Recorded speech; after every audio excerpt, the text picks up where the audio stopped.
Hi everyone, welcome to my classroom. Now we are going to discuss EDP question papers, that is Entrepreneurship Development Program. University previous year questions discussion. Okay.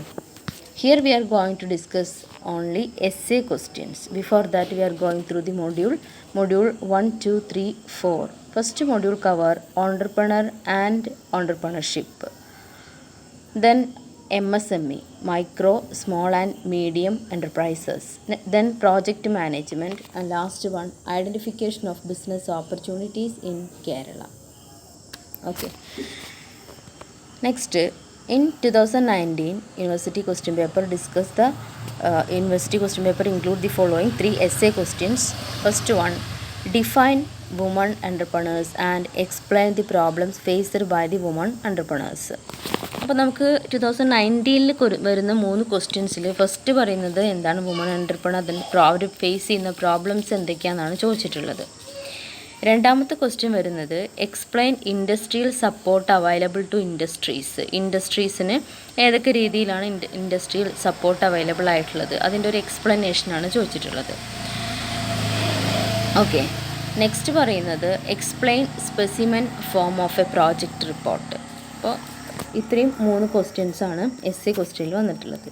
S A question എഴുതുമ്പോൾ നിങ്ങൾ ശ്രദ്ധിക്കേണ്ട important ആയിട്ടുള്ള ചില കാര്യങ്ങളുണ്ട്. First, S A question വന്നു കഴിഞ്ഞാൽ ഏത് ടോപ്പിക്കായാലും ഏത് മൊഡ്യൂളിൽ നിന്നായാലും ആദ്യം നമ്മളൊരു ഇൻട്രൊഡക്ഷൻ കൊടുക്കണം. ഇൻട്രൊഡക്ഷൻ എഴുതി അണ്ടർലൈൻ ചെയ്ത് എന്താണോ നമ്മുടെ അടുത്ത് ക്വസ്റ്റ്യൻ ചോദിച്ചിട്ടുള്ളത് അതിനെക്കുറിച്ച് ജസ്റ്റ് ഒരു 1-2 ലൈൻ എഴുതുക. ഇപ്പോൾ വുമൺ എൻ്റർപ്രണർഷിപ്പിനെ കുറിച്ചാണെങ്കിൽ അത് എന്താണ്, അതിൻ്റെ മീനിങ് ഒന്ന് ജസ്റ്റ് എഴുതി വയ്ക്കാം. അല്ലെങ്കിൽ നിങ്ങൾക്ക് അതിന് മുന്നേ അതിനെക്കുറിച്ച് എന്താണോ, ഒന്നും അറിയില്ലെങ്കിലും മീനിങ് എഴുതി വയ്ക്കുക. എന്താണോ നിങ്ങൾക്ക് അതിനെക്കുറിച്ച് ഒരു ഐഡിയ ഉള്ളത് അത് എഴുതി വയ്ക്കുക. 1-2 സെൻറ്റൻസ് എഴുതി വയ്ക്കാൻ, ഒരു ചെറിയൊരു പാരഗ്രാഫ്. അതിനുശേഷം നിങ്ങൾ കണ്ടൻറ്റിലേക്ക് വരിക. എന്താ ക്വസ്റ്റ്യൻ നോക്കുക.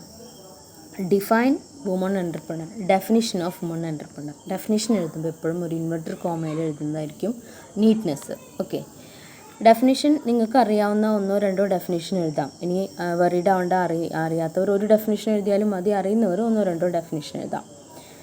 നെക്സ്റ്റ് അടുത്ത ഹെഡിങ് കൊടുക്കുക. കണ്ടൻറ്റിൽ ഇനി എന്താ ചോദിച്ചിരിക്കുന്നത്, problems faced by the women entrepreneurs. പോയിൻ്റായിട്ട് ഓരോന്ന് എഴുതുന്ന സമയത്ത് നിങ്ങൾ ഹെഡിങ് കൊടുത്ത് അണ്ടർലൈൻ ചെയ്ത് the following are the important problems faced by the women entrepreneurs. Then below that first point എന്താണോ പോയിൻ്റ് എഴുതി അണ്ടർലൈൻ ചെയ്യുന്നു. ദെൻ ഒരു പാരഗ്രാഫ് എന്ന് പറയുമ്പോൾ അതിനകത്ത് അത്യാവശ്യം നിങ്ങൾക്ക് അറിയാവുന്ന അതിനെക്കുറിച്ച് എത്രത്തോളം നിങ്ങൾക്ക് എക്സ്പ്ലെയിൻ ചെയ്യാൻ പറ്റുമോ അത്രയും എക്സ്പ്ലെയിൻ ചെയ്ത് അത് ഫിനിഷ് ചെയ്യുക. അപ്പോൾ അതിനകത്ത് സബ് പോയിൻ്റ് വരികയാണെങ്കിൽ ആ സബ് പോയിൻ്റ് എല്ലാം പ്രത്യേകമായിട്ട് നോട്ട് ചെയ്ത് എഴുതാം.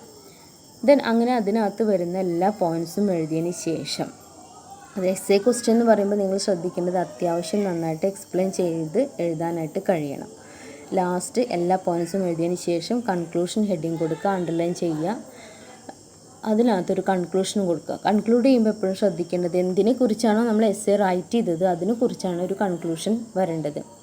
മുകളിൽ പറഞ്ഞിട്ടുള്ള കാര്യങ്ങൾ ഇന്നതൊക്കെയാണ്, അതിൽ നിന്നും എന്താണോ നമുക്ക് മനസ്സിലായിട്ടുള്ളത് അതും കൂടെ ചേർത്ത് എഴുതിയാൽ കുറച്ചുകൂടെ നീറ്റായിരിക്കും. ഓക്കെ, അപ്പോൾ ഏത് എസ് എ ക്വസ്റ്റ്യൻ ചോദിച്ചാലും ഈ ഒരു ഫോർമാറ്റിൽ എഴുതുക. ക്ലിയർ അല്ലേ? അപ്പോൾ നിങ്ങൾ ശ്രദ്ധിക്കുക, ഫസ്റ്റ് മൊഡ്യൂളിൽ നിന്നാണ് ആദ്യത്തെ ക്വസ്റ്റ്യൻ വന്നിട്ടുള്ളത്.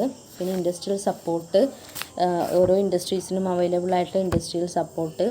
അതുപോലെ ലാസ്റ്റ് ക്വസ്റ്റ്യൻ റെഗുലറായിട്ട് ചോദിക്കുന്ന ഒരു ക്വസ്റ്റ്യനാണ് പ്രോജക്റ്റ് റിപ്പോർട്ടിൻ്റെ കണ്ടൻറ്റ്, അതിൻ്റെ സ്പെസിമെൻ ഫോം എന്താണെന്നാണ് ചോദിച്ചിട്ടുള്ളത്. അപ്പോൾ അത് നീറ്റായിട്ട് പഠിച്ചു വയ്ക്കുക. Okay, next 2018 explain the importance of MSME in developing countries. Developing കൺട്രീസിൽ MSMEൻ്റെ ഇമ്പോർട്ടൻസ് എത്രത്തോളം ഉണ്ട് എന്നുള്ളതാണ് അടുത്ത ക്വസ്റ്റ്യൻ. MSME എന്നുള്ള ചാപ്റ്റർ നന്നായിട്ട് കവർ ചെയ്യുക. അതിനകത്ത് ഡീപ്പായിട്ട് തന്നെ ടൈം കണ്ടെത്തിയത് സ്റ്റഡി ചെയ്യാൻ ശ്രദ്ധിക്കുക. Next question explain the content of project report. നമ്മൾ നേരത്തെ ഡിസ്കസ് ചെയ്ത് അതിൻ്റെ സ്പെസിമെൻ ഫോമാണ് ചോദിച്ചതെങ്കിൽ ഇവിടെ അതിൻ്റെ കണ്ടൻറ്റാണ് ചോദിച്ചിട്ടുള്ളത്. ഓക്കെ, അപ്പോൾ കണ്ടൻറ്റിൽ എന്തൊക്കെ കാര്യങ്ങളാണ് വരും. വളരെ സിമ്പിളായിട്ടുള്ള ക്വസ്റ്റ്യനാണ്, ഒരുപാട് ടൈം നമുക്കത് പഠിക്കാനായിട്ട് വേണ്ട. ഓക്കെ, അപ്പോൾ പ്രോജക്റ്റ് റിപ്പോർട്ട് എക്സ്പ്ലെയിൻ ചെയ്യാം. നേരത്തെ പറഞ്ഞ പോലെ ഇതിനകത്തും എന്ത് വേണം, ഒരു ഇൻട്രൊഡക്ഷൻ കൊടുക്കാം, അതിന് കണ്ടൻറ്റ് എഴുതിയതിന് ശേഷം ഒരു കൺക്ലൂഷനും കൊടുക്കാം. എല്ലാ ക്വസ്റ്റ്യനിലും അത് നിങ്ങൾ ഫോളോ ചെയ്യാനായിട്ട് ശ്രദ്ധിക്കുക. Next discuss the advantages of business opportunities in India. In Kerala business opportunities എന്നുള്ള ക്വസ്റ്റ്യനാണ് വന്നിട്ടുള്ളത് ലാസ്റ്റ് മൊഡ്യൂളിൽ നിന്ന്. അതിൻ്റെ അഡ്വാൻറ്റേജസ് ആണ് ഡിസ്ക്രൈബ് ചെയ്യാൻ പറഞ്ഞിട്ടുള്ളത്. അപ്പോൾ അതിൻ്റെ അഡ്വാൻറ്റേജസ് ഡീറ്റെയിൽ ആയിട്ട് തന്നെ എഴുതണം. ബിസിനസ് ഓപ്പർച്യൂണിറ്റീനെ കുറിച്ചൊരു പാരഗ്രാഫ് ആദ്യം ഇൻട്രൊഡക്ഷൻ കൊടുക്കുക, ദെൻ മാറ്ററിലേക്ക് വരിക. മാറ്റർ നന്നായി എഴുതിയതിന് ശേഷം എന്ത് ചെയ്യുക, കൺക്ലൂഷൻ കൊടുക്കുക. അപ്പോൾ ആ ചാപ്റ്ററിൽ ഇതെല്ലാം കവർ ചെയ്ത് പോകാൻ മറക്കരുത്. Next 2017 explain the role of entrepreneur in economic development. Economic ഡെവലപ്മെൻറ്റിൽ എൻ്റർപ്രണറിൻ്റെ റോൾ എന്താണെന്നുള്ളത് എക്സ്പ്ലെയിൻ ചെയ്യാനാണ് ഫസ്റ്റ് മൊഡ്യൂള് കവർ ചെയ്യുന്നൊരു ക്വസ്റ്റ്യനാണ്. നെക്സ്റ്റ് പറയുന്നത് SSI ആണ്, സ്മോൾ സ്കെയിൽ ഇൻഡസ്ട്രിയൽ യൂണിറ്റ്സിനെ കുറിച്ച് അവർ ഫേസ് ചെയ്യുന്ന പ്രോബ്ലംസ് എന്തൊക്കെയാണെന്നുള്ളതാണ് അടുത്ത ക്വസ്റ്റ്യൻ. Next project report. എന്താണോ പ്രോജക്റ്റ് റിപ്പോർട്ട് അതിനെ ഡിഫൈൻ ചെയ്യണം, അതിൻ്റെ ഇമ്പോർട്ടൻസ് എഴുതണം, അതുപോലെ കണ്ടൻറ്റും. ഓക്കെ, അപ്പോൾ ആ ഒരു ടോപ്പിക്ക് എന്ത് ചെയ്യുക, ഇമ്പോർട്ടൻ്റ് ആയിട്ട് നോക്കി വയ്ക്കുക. അതിൽ നിന്ന് നമുക്കൊരു പ്രോജക്റ്റ് ഒരു എന്താ പറയുക, ആ ഒരു മൊഡ്യൂളിൽ നിന്ന് നമുക്ക് 2 മാർക്കിന് ഫിൽ ഇൻ ദ ബ്ലാങ്ക്സിൽ, മൾട്ടിപ്പിൾ ചോയ്സിൽ, അതുപോലെ 4 mark questions, essay type questions ഒക്കെ എക്സ്പെക്റ്റ് ചെയ്യാം. ഓക്കെ, അതുപോലെ തന്നെ SSI, MSME, അതുപോലെ പ്രോജക്റ്റും. Next, what is a project formulation, what are the elements involve in it.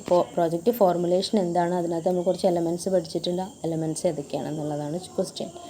Next, describe the steps in setting up MSME. Set ചെയ്യുമ്പോൾ MSME set ചെയ്യുമ്പോൾ follow ചെയ്യേണ്ട steps describe ചെയ്യാൻ, explain ചെയ്ത് എഴുതാനാണ്. Next, role of entrepreneur in economic development. Questions ഒക്കെ ഒരുവിധം repeat ആയിട്ട് വരുന്ന ക്വസ്റ്റ്യൻസ് ആണ്. അപ്പോൾ നിങ്ങൾ ഇതേ റിപ്പീറ്റ് ആയിട്ടുള്ള ചോദിച്ച് തന്നെ ക്വസ്റ്റ്യൻ ചോദിക്കണമെന്നില്ല, ചോദിക്കാത്ത ക്വസ്റ്റ്യൻസ് പുതിയ ക്വസ്റ്റ്യൻസും ഇടാം. പക്ഷേ EDP പൊതുവേ നമ്മളൊരു 5 വർഷത്തെ ക്വസ്റ്റ്യൻ എടുത്ത് ഇങ്ങനെ ഡിസ്കസ് ചെയ്യുന്ന സമയത്ത് നമുക്കൊരു ഐഡിയ കിട്ടും. ഏത് പഠിക്കുന്ന സമയത്ത് ഏത് പാർട്ടിനാണ് നമ്മൾ, ഏത് ഏരിയയ്ക്കാണ് കൂടുതൽ ഇമ്പോർട്ടൻസ് കൊടുക്കേണ്ടതെന്നൊരു ഐഡിയ കിട്ടും. അതിന് വേണ്ടി മാത്രമാണ് ക്വസ്റ്റ്യൻസ് ഡിസ്കസ് ചെയ്യുന്നത്. ഓക്കെ, ഇതേ ക്വസ്റ്റ്യൻ തന്നെ വരണമെന്നില്ല, പുതിയ ക്വസ്റ്റ്യൻസ് അതിനകത്ത് ആഡ് ചെയ്ത് വരാം. അപ്പോൾ നിങ്ങൾ ഏറ്റവും ഇമ്പോർട്ടൻസ് കൊടുത്ത് പഠിക്കേണ്ടത്, ഏറ്റവും സ്ട്രെസ് ചെയ്ത് പഠിക്കേണ്ട ഏരിയ നിങ്ങൾക്കൊരു ഐഡിയ കിട്ടാനാണ് ഡിസ്കസ് ചെയ്യുന്നത്. Next 2015 define entrepreneur and types. സിമ്പിളായിട്ടുള്ള ക്വസ്റ്റ്യനാണ്. അടുത്തത് project, importance, content. Next, SSI unit set ചെയ്യുമ്പോൾ ഫോളോ ചെയ്യുന്ന പ്രൊസീജിയേഴ്സ്. ഓക്കെ, ക്ലിയർ ആയെന്ന് വിചാരിക്കുന്നു, എല്ലാവർക്കും ഉപകാരപ്പെട്ടു എന്ന് വിചാരിക്കുന്നു. Thank you.